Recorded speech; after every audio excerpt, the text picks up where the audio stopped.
পশ্চিম নলবাৰী ৰাজচক্ৰৰ বিষয়াৰ কাৰ্যালয়ত অসম ৰাজ্যিক দুৰ্যোগ ব্যৱস্থাপনা প্ৰাধিকৰণৰ সজাগতামূলক সভা। আন্তৰ্জাতিক দুৰ্যোগৰ বিপদাশংকা হ্ৰাস দিৱস 2024 উপলক্ষে নলবাৰী জিলা দুৰ্যোগ ব্যৱস্থাপনা প্ৰাধিকৰণ আৰু অসম ৰাজ্যিক দুৰ্যোগ ব্যৱস্থাপনা প্ৰাধিকৰণৰ সহযোগত বানপানী আৰু জলবায়ু পৰিৱৰ্তনৰ সজাগতাৰে সুৰক্ষিত অসমৰ বাবে পশ্চিম নলবাৰী ৰাজচক্ৰ বিষয়াৰ কাৰ্যালয়ত শুক্ৰবাৰে বাটৰ নাট 2 শুভ উদ্বোধনী অনুষ্ঠান অনুষ্ঠিত কৰা হয়।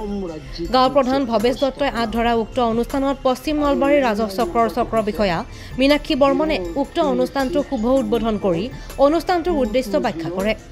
উক্ত অনুষ্ঠানত পশ্চিম নলবাৰী ৰাজচক্ৰৰ চক্ৰ বিষয়া মীনাক্ষী বৰ্মন, অসম ৰাজ্যিক দুৰ্যোগ ব্যৱস্থাপনা প্ৰাধিকৰণ নডেল বিষয়া কৃপাল জ্যোতি মজুমদাৰ, অসম ৰাজ্যিক দুৰ্যোগ ব্যৱস্থাপনা প্ৰাধিকৰণৰ নডেল বিষয়া মৃণাল জ্যোতি কলিতা, জিলা প্ৰকল্প বিষয়া হেমন্ত বৈশ্য, ত্ৰিনয়ন নাট্যগোষ্ঠীৰ হৈ পবিত্ৰ প্ৰাণ দত্তক ফুলাম গামোচাৰে সম্বৰ্ধনা জনোৱা হয়। উক্ত অনুষ্ঠানত পশ্চিম নলবাৰী ৰাজচক্ৰৰ ক্ষেত্ৰ বিষয়া দেৱজিৎ ঠাকুৰীয়া, ভূমিলেখ সহায়ক, গাঁও প্ৰধান আপদা মিত্ৰ, মহিলা গোটৰ সদস্যৰ লগতে স্থানীয় ৰাইজ উপস্থিত থাকে। পশ্চিম নলবাৰী ৰাজচক্ৰ বিষয়াৰ চামতাস্থিত কাৰ্যালয়ত ত্ৰিনয়ন নাট্যগোষ্ঠীয়ে সজাগতামূলক প্ৰথমখন বাটৰ নাট প্ৰদৰ্শন কৰে। তাৰ পিছত দ্বিতীয়খন বাটৰ নাট চামতা উচ্চতৰ মাধ্যমিক বিদ্যালয়ৰ সন্মুখত প্ৰদৰ্শন কৰে। সমগ্ৰ ৰাজ্যতে প্ৰতিটো ৰাজচক্ৰত 10খনকৈ বাটৰ নাট অনুষ্ঠিত হ'ব। বিভিন্ন দুৰ্যোগৰ সময়ত আৰু দুৰ্যোগৰ পিছত কেনেকৈ সুৰক্ষিত থাকিব লাগে, দুৰ্যোগৰ পিছত কেনেকৈ চৰকাৰী বা বিভাগীয় সুবিধা লাভ কৰিব পাৰি, কেনেকৈ আবেদন কৰিব লাগে, ক'ত জনাব লাগে, সেয়া অনুষ্ঠানটোৰ মূল উদ্দেশ্য আছিল। Bureau report DA 365।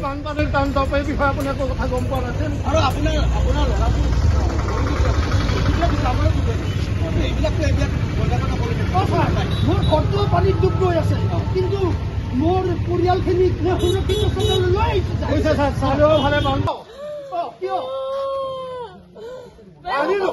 কোনো জীৱ জন্তু বাচি থাকিব নোৱাৰে।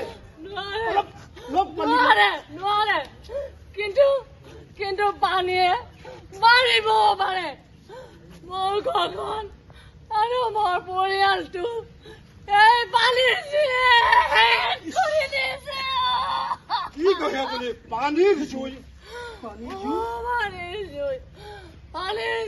মোৰ ঘৰখন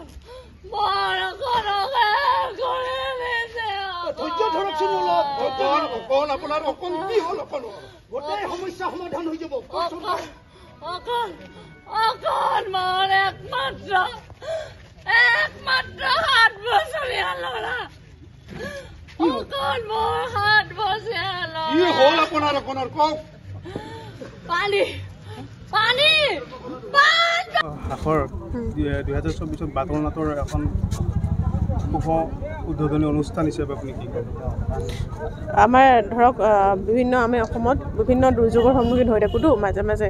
গভৰ্ণমেণ্টৰ পিনৰ পৰা বা কৰ্তৃপক্ষৰ তৰফৰ পৰা আমি বহুত সুবিধা পাই থাকোঁ বা সেই সুবিধাখিনি উপলব্ধ বহুত ক্ষেত্ৰত হয়। বহুত মানুহে গমো নাপায় ক'ত কি কৰিব লাগে, কেনেকৈ এপ্লাই কৰিব লাগে, ক'ত জনাব লাগে, খবৰ দিব লাগে, লগতে মানুহে নিজে কেনেকৈ সেইখিনি ল'ব লাগে, প্ৰিকশ্যনছখিনি সাৱধানে ল'ব লাগে, সেইখিনি বিষয়ে গম নাপায় কাৰণে এই বাটৰ নাটৰ উদ্দেশ্যটো সেইটোৱে, যাতে কেনেকৈ আমি নিজকে সজাগ কৰি সাৱধানতাসমূহ অৱলম্বন কৰি লগতে যদি আমাৰ ক্ষয় ক্ষতি হৈছে কেনেকৈ ৰাজচক্ৰৰ বিষয়ে অফিচত যাব লাগে বা কৰ্তৃপক্ষক জনাবলৈ, সেয়াৰ ওপৰত বেছ কৰিয়ে মানুহক জনাবলৈ এই বাটৰ নাটকখিনি কৰা হৈছে, অৰ্গেনাইজ কৰা হৈছে।